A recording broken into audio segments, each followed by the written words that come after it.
Welcome back to another. Welcome back to another episode of Disstrackted. You got your host Gugs, and this is Jag, aka Santos. And today we got one hell of a show, episode or whatever you want to call it. The streets have been buzzing. The streets have been fucking buzzing. Let's just get right into it. So, I mean, the talk of the whole weekend, J. Cole surprise drop, might delete later.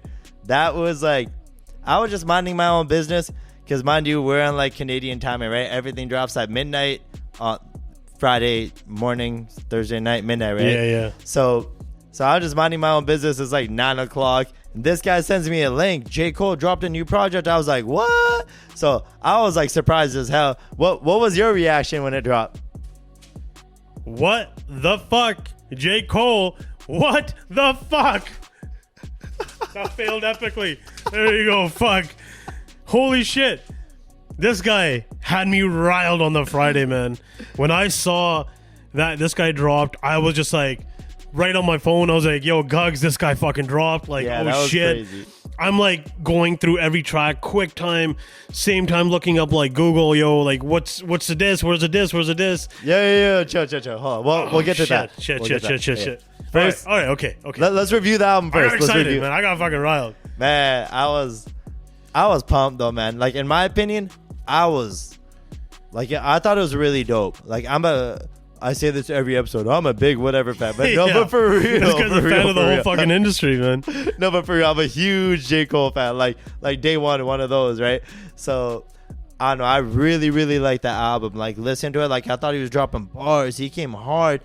I think the best part is like hearing J. Cole really talk his shit when he's really rapping like I'm number one, you know, like he's coming for it. It was good to see. Yeah. It fucking energized me, man. I was like, wow, this guy's like actually responding. Like we got a fucking battle here. Like, let's go. This is it.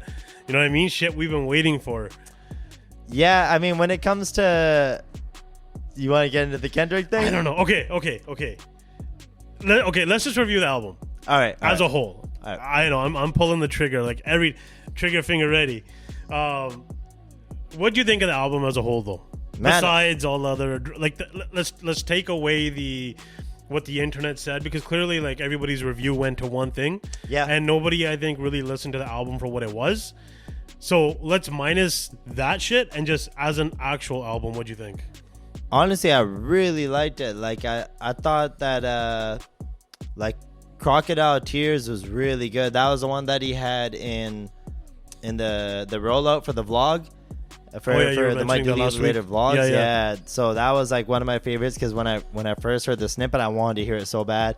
And then 7 Minute Drill, I mean, obviously, you know, we'll wait on that a little bit. But I like that. I liked 3001. I like HYB. Yeah, there's a lot of good songs. Honestly, Crocodile Tears was good. Yeah. Fever is one of my favorites. Yeah. So interesting enough. Interesting a lot. A couple of drinks in, you know, shit just starts mumbling. But interesting enough, Fever is one of my favorite songs.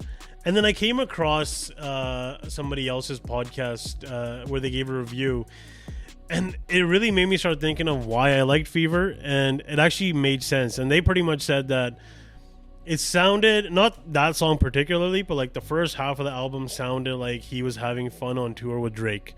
And the second half, he got really serious about his shit. I mean, I'm not going to agree with that fully, but I think Fever is one of those songs that it sort of has that like, that Drake sort of, like that Drake flow. Like, I could really picture Drake being on that one. It kind of reminds me of like, what was that?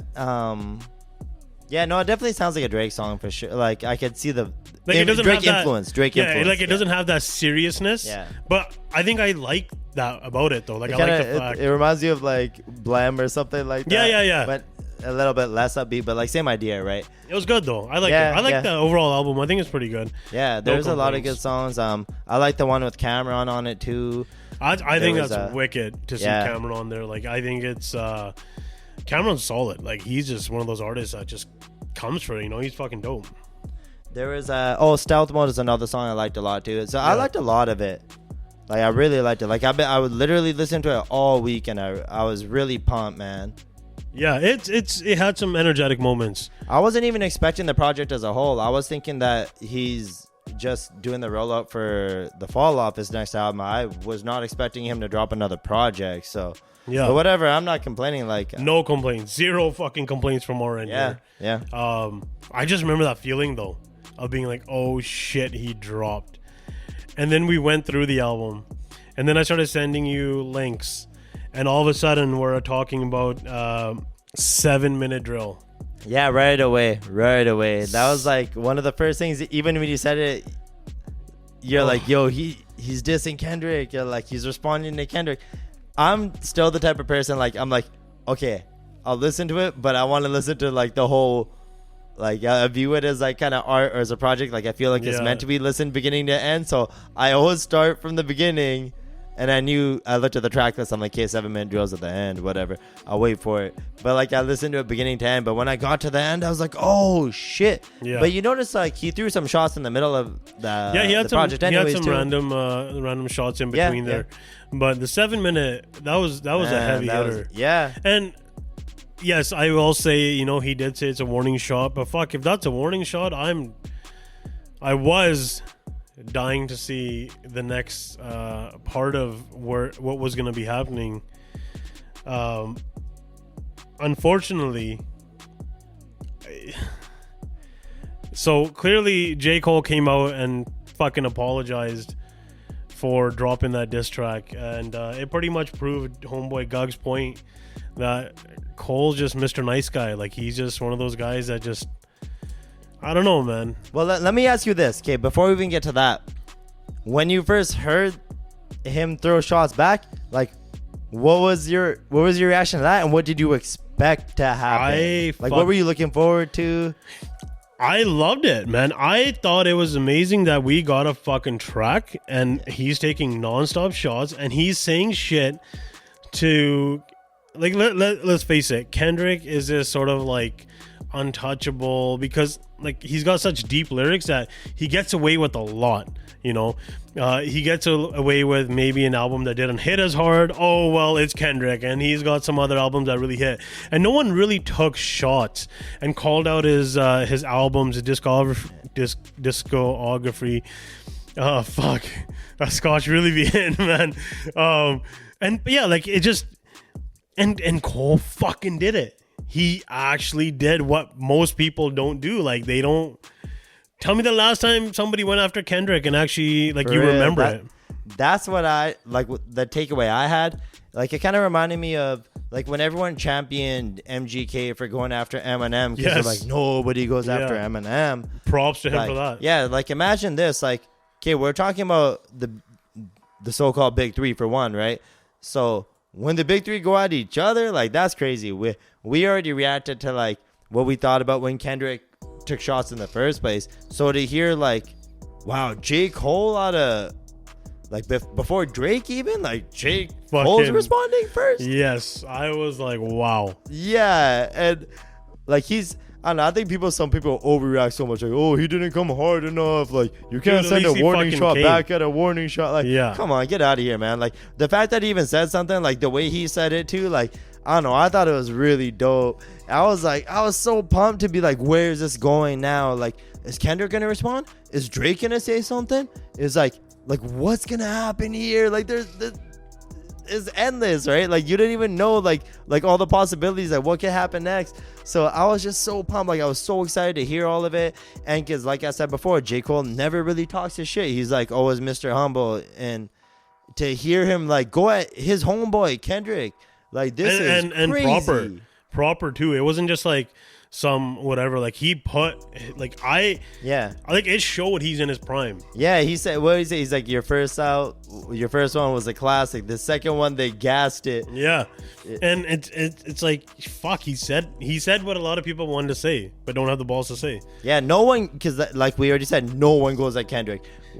That's so crazy. And like, I think because just the fact that he did that, that's what I'm saying. Because of that diss, I feel like the whole album just got that much bigger. Like, the energy, like, every bar hit harder because you're like, yo, this guy went at fucking Kendrick. Here we fucking go.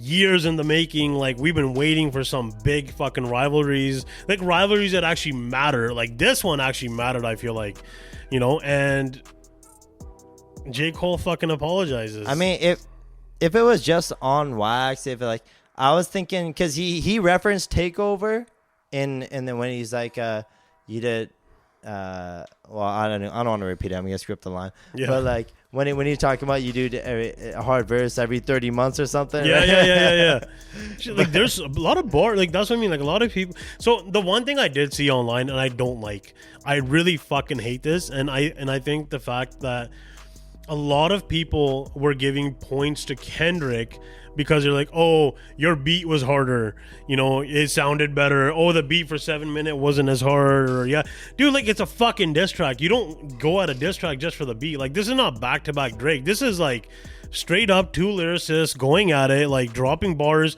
Listen to the fucking bars, listen to what they're saying.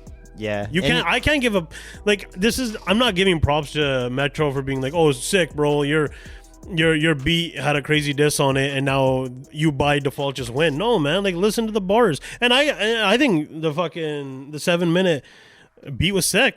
Yeah, I thought so too. I don't think it was shitty. Like, I think it was comparable. I thought J. Cole's flow on it was dope too. Like, and like I said, just the fact that he even came at someone, yeah, man, is like, you're like, Cole, you. So now that we're at that point, what do you feel about the apology? So, okay, I can't lie, man. Like, I felt let down because as a hip hop fan, like, I really, like, you can see how excited I am. Like, I was like, this is crazy. I like Kendrick, I like Cole, I like Drake too. I like them all. Like, I just love hip hop. I'm a nerd when it comes to that shit. So I just really wanted to see what was gonna happen, like, on wax. But then to hear him just like kind of be like, hey, sorry guys, I'm bowing out. Yeah. Like, and not even the fact that he bowed out, like the shit that he said, man. Like, I'll take one on the chin, and I ain't gonna respond. Yeah, again. the way he bowed out, man. Like, fuck, come on. Like, I get it. You're older. Maybe it's not your lifestyle and all that shit. But then don't make the record. Yeah, no, I agree. Like, right? Like, if you weren't gonna diss, then just don't diss and just let it be. But then I feel like I got led on. Like, you're like, yeah. he had to, like, he was gonna do it, he didn't do it. So I have an opinion about that album after that apology. What's your opinion on it? I want to see if we sort of, without even saying it, sync up. I mean, you do feel a way. Okay, well, hold on. Let me just make one thing clear, though.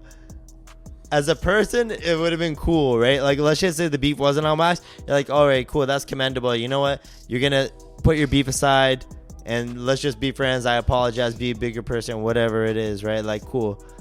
That's cool as a person. But, so just to make clear, like, I'm just talking about as an outsider, just like listening to music, being a fan of it. It's like, you really wanted to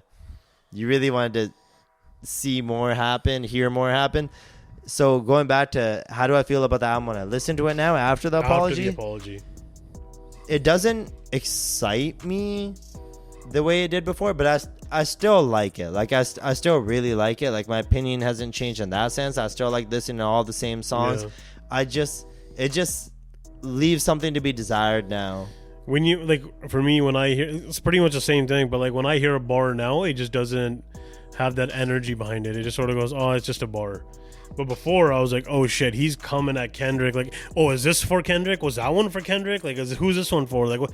And now it's just sort of like, it's just another album, J. Cole album. Great album overall, don't get me wrong, but it lost that hard hitting appeal. And to say that you're in your prime and then apologize after, I'm sorry, bro. Like, yeah, that's what excited me so much too, right? Then he's like, when you dropped your third, I was waiting in line. He's like, you or whatever. He's like, you're in your prime now. I'm just hitting mine. Yeah, like.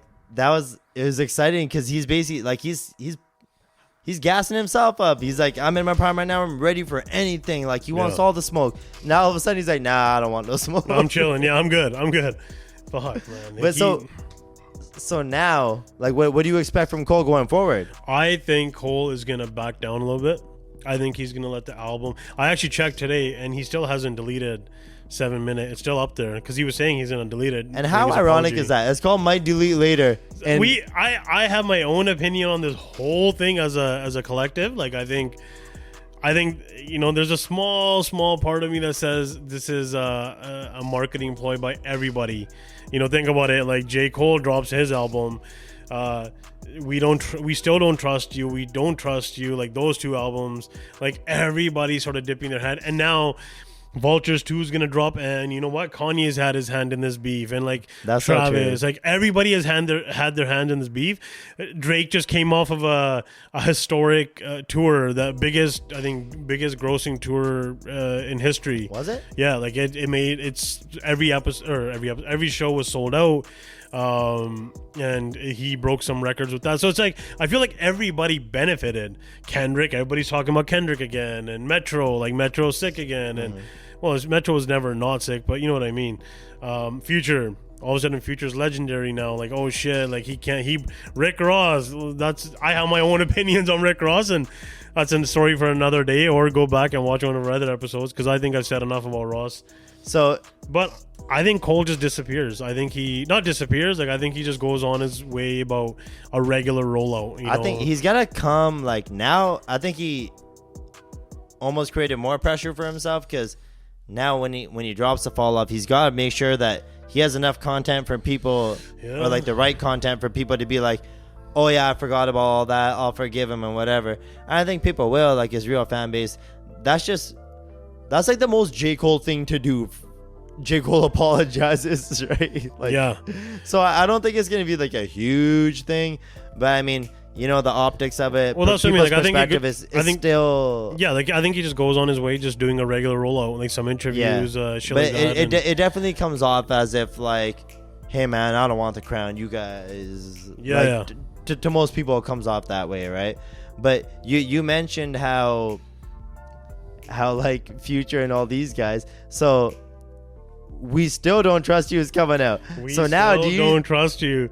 I have a strong inkling that I don't know, but could you fucking imagine if Kendrick doubles down and Drake still hasn't responded? I think that buries Drake. I think that puts him underground. I think even Drake is already a little bit behind the 8 ball.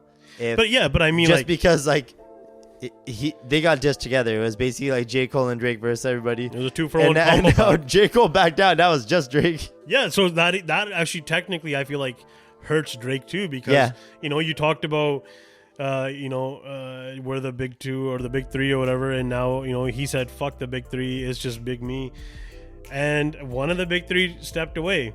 Drake hasn't responded. Kendrick went back up to being on top. Like that 7 minute doesn't hold any weight anymore. Like it sort of fell flat now. And another thing though, like what's crazy is this started off as like Metro and Drake. Then we found out like, oh, it's Future and Metro versus Drake. Yeah. And then all of a sudden, oh, Kendrick pops up as a feature, and he's just a J. Cole and Drake. So it's like everyone's getting involved. So is this next album even gonna like? Will it have a Kendrick feature? Will it have any feature? Is it just gonna be about music? Will there be another diss? I personally think that because the whole album title initially kind of feels like it's all directed at Drake. We don't trust you. Yeah. So we still don't trust you. Yeah, you gotta think that they're essentially still talking about Drake. They named 2 albums after Drake. Well, that's the thing, right? So like I don't think realistically speaking, like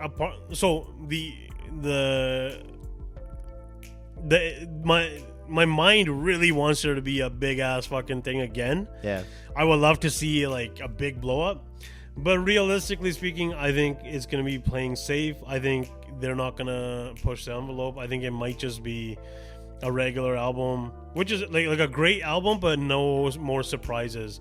I think they're at that point now where they succeeded. They broke records with that album, the first one. They shook the world. They showed their cards, and now they can just ride that wave with another great album. But if they do double down, holy shit, it's over. It's fucking over. Like there's no coming back. There's a lot of shit. We don't know what can come from this, right? Listen, we can sit there and be like, oh, these guys are all good guys and shit, they got but they might just be fucking petty king. They might be assholes and just be like, yo, fuck this, like we're gonna double down harder than ever. Maybe this was their plan all along. There's like they didn't. I mean, obviously the whole J. Cole response to a wrench and everything, but so maybe their whole plan was like, hey, we're gonna double down. We're gonna pull a back-to-back on Drake. Yeah. Oh shit, I didn't even think of the back-to-back aspect. Holy fuck, man! This is and it drops Friday, so this week, it's gonna drop, and guaranteed we're gonna talk about it. Like, there's no way we won't. It's crazy, yeah. Everyone's gonna be listening to it again. Like, why wouldn't you? Especially with like all this shit going on. Like, we're literally everyone's just talking about the same artist doing the same thing right now. Yeah. So in other news, I think we've sort of went hard at that topic, and now I think you guys all know where we stand with it. But in other news, we did talk about WrestleMania, and I did see some clips, and I did see some articles and whatnot, and it looked pretty fucking insane. Yeah, man, it was over the top. Like, production value alone, it's wild. I don't know why I'm holding this fucking pen.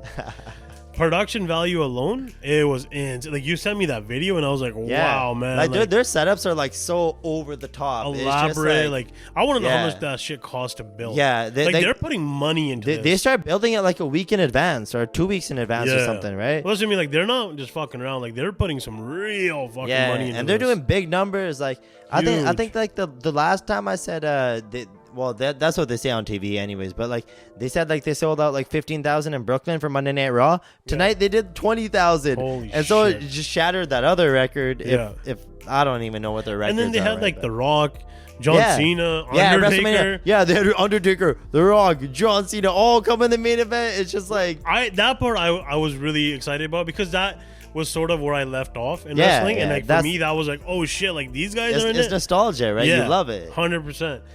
But then not even let's just take out the whole wrestling part, but just look at the artists. Like, there was a lot of artists that were there. Oh man, it was wild. They had Lil Baby was there, West Side Gun. West Side Gun's at like a lot of wrestling shows. So, they had 2 Chainz.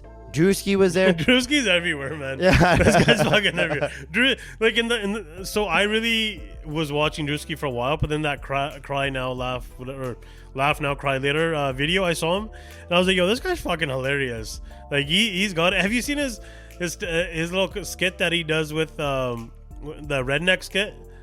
No. Oh man, I gotta send you this fucking skit. It's like all like from like some football shit, or like it's fucking hilarious. And I feel like this guy doesn't even realize that he's being mocked and made fun of. But Drewski's sick at it. I'll send you the shit, and then maybe I'll put some clips up, and you'll see what it is. But they also had like, did I already mention Wale? They had Lil Wayne performed, I think you were saying. Yeah, Lil Wayne performed. He first they actually, to open the show, because in Philly they had Meek Mill. Meek Mill did an intro video. And they even played Dreams and Nightmares too. They have to, man. Of course, it's in Philly, right? And they had Lil Wayne performed. He walked one of the wrestlers out to the ring. He came out doing A Milli. Oh shit, that's sick. Yeah, it was like, that's wicked. Wheezy, like, it's crazy. That's like one of his dopest songs too, man. Actually, speaking of Wheezy, it might have got overshadowed a bit because of all the my delete later. A lot of shit got fucking overshadowed. Wheezy dropped a new single too. What's it called? Bless with Young Thug. Yeah, Thug. That's a sick song. It's actually like, it's like sort of nostalgic Wayne. Yeah, it sounds kind of like Hell Yeah, Fucking Right ish to me, right? Yeah, that era. bass line and I really liked it. Like, I actually fucked with sick. it, and it's a shame that, because even by myself, like I said, like all weekend I just kept listening to My Delete Later, but I really like that Wayne song though. Yo, you were saying Snoop Dogg was there too or some shit. Did he perform, or was he just there? Huh? Did he perform, or he was just there? No. So he was there. He was marketing his drink, gin and juice. Oh, those the cans. Yeah, yo, that's dope, I can't man. wait for that shit to drop. I gotta try that. We always get everything live. I know. The fucking marketing on is sick though, because if you look at the cans, each can has a different card, but if you line it up, it looks like one huge ass lowrider. Yeah, it's sick. The marketing on that, the design is dope. Like, what a no-brainer, right? Like, gin and juice, it's like 30 years old now. Took them long enough. I think Jimmy Iovine was like the one that wanted to do it forever, and he finally made them. It makes total sense. And Snoop was actually hilarious. He was on commentary. He was saying the funniest shit, man. He's like, Philly's all. He's like, Philly, they all wear green, right? He's like, yeah, fuck with this. And then he's like, I'm gonna go party in the green room. He just kept making all these weed jokes the whole time. It was so funny. Snoop's always been dope. He's so funny. The guy's like fucking, I don't even know how old, man. And the shit that he still like talks about so Yeah. like he's a young kid in an old man's body. Like He's too much. he He's just never really, he's like- a born entertainer. yeah, he's still like just as good as he was back in the day. Yeah. Still has that voice too. Like it's not even like, you know, some people when they get really old their voice changes. Like he still has that like that OG gangster voice. Bryson Tiller also dropped an album. Yeah. But he fucking got Big Sean. Oh man, the same thing. I will say this though. I started listening to it. I didn't make it through the whole thing, but I listened like half of it. It sounded good. I just have to go back and listen to the rest. I listened to like the last half. Calypso is a dope song, and Whatever She Want is a fucking banger. Like I said, it sounded good. I just gotta go back and listen to it properly because my whole weekend was dominated just by like it was hard for me to listen That's to what I anything mean. else. J. Cole, Big Sean, Bryson Tiller. Just like how Kendrick fucking Big Sean. You know what I mean? Yeah. Like same shit. Like and same scenario. Big Sean came from a hiatus, first song, and Bryson Tiller, same thing. But actually, I saw an interview with Bryson Tiller. He's actually gonna take a break after this, and he's like, I want to Take a break from what? take a break from making music. What? And like, what was he doing before this? so he's gonna take a break to make video games. He's like, I swear to God, like I watched it and I was like, bro, this guy's fucking, you know what I mean? Like, what do you mean?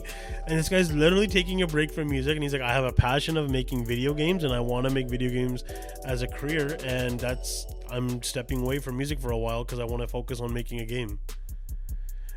I don't know, man. I don't know. I don't know what to say. Like it's just that was the exact same reaction I had, but fucking big on him, man. Like Well, that's good cool, for you. man. If I knew how to make a video game, I would. Yeah. Oh, so you guys probably don't know this about me, but I actually went to school to make video games. I went to university, and now I'm sitting here making a podcast, producing beats and DJing for a living. So clearly, He transferred to podcasting school after. yeah. We should start that. I don't think that's a thing, but we should fucking start that.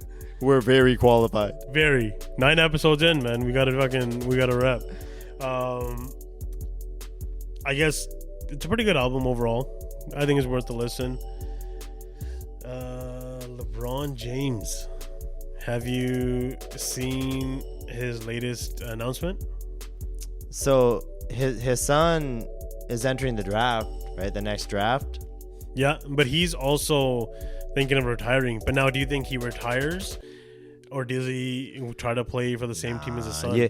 You can't make it this far, and I think this is just me speculating, obviously, but I think his goal had to be like, I'm gonna wait till I play with my son in the league, and then from there he'll probably retire. That doesn't necessarily mean he's gonna play on the same team as his son, but I think he just wants to be in there at the same time. That's epic, man. That's fucking insane. To think like a father and son, that's Toronto is actually trying to go after Bronny and get their hands on LeBron.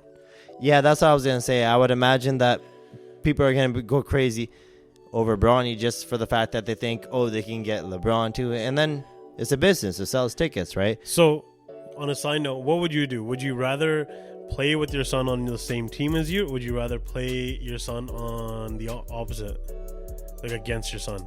I'm probably gonna try to dunk on my son. I love you, boy, but fuck you. You know what I mean? Straight up, like shit.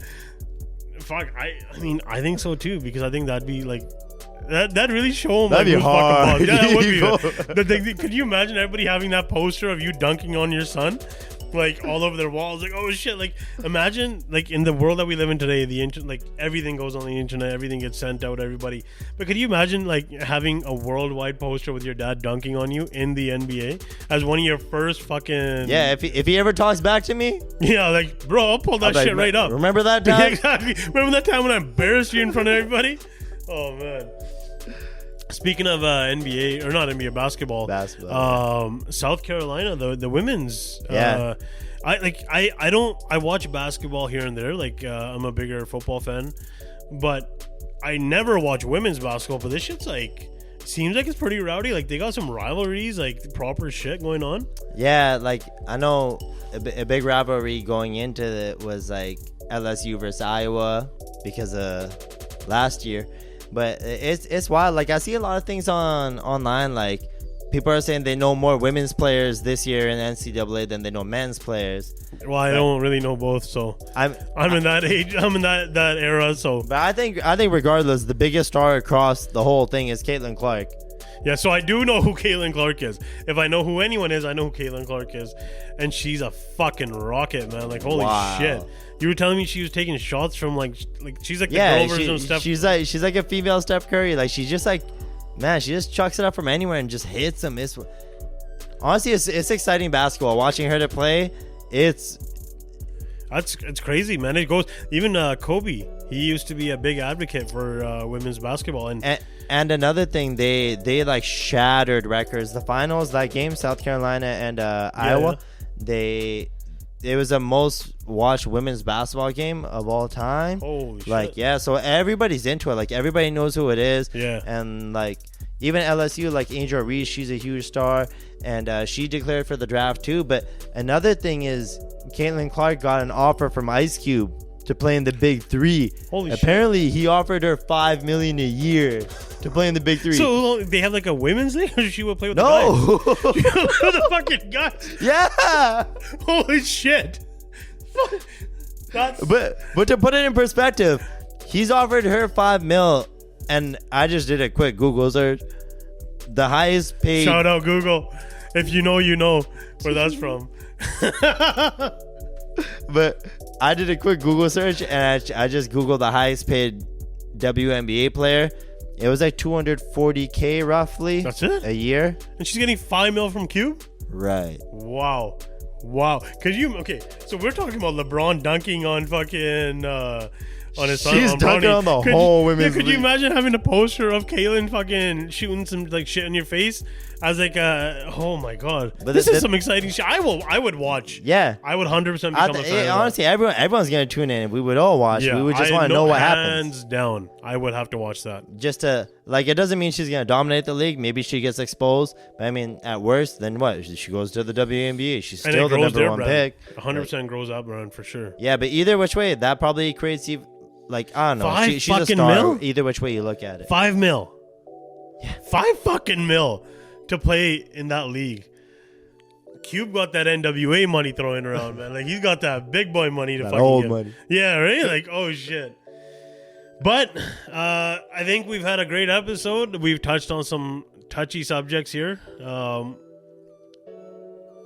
What's next? Does Drake drop something?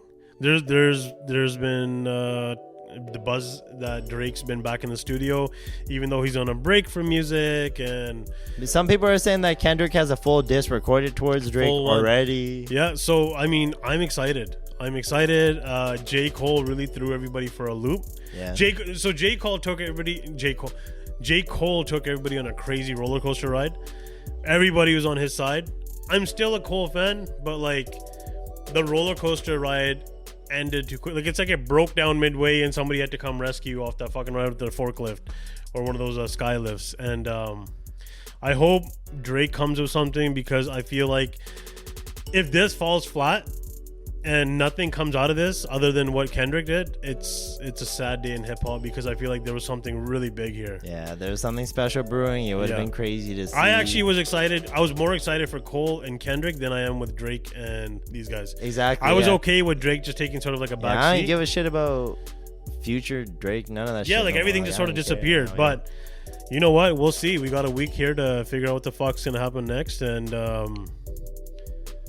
that's about it. Please like, subscribe, share. We appreciate the support you've given us. It's encouraging and makes us want to keep coming back, having more alcohol, and shooting the shit. If there's anything you want to hear us talk about, comment, DM, whatever it is. Call me, text me. Fuck, if you know me, I mean, whatever. I'll email us, whatever the fuck, man. But that's it, man. It's a wrap. That's it. Peace.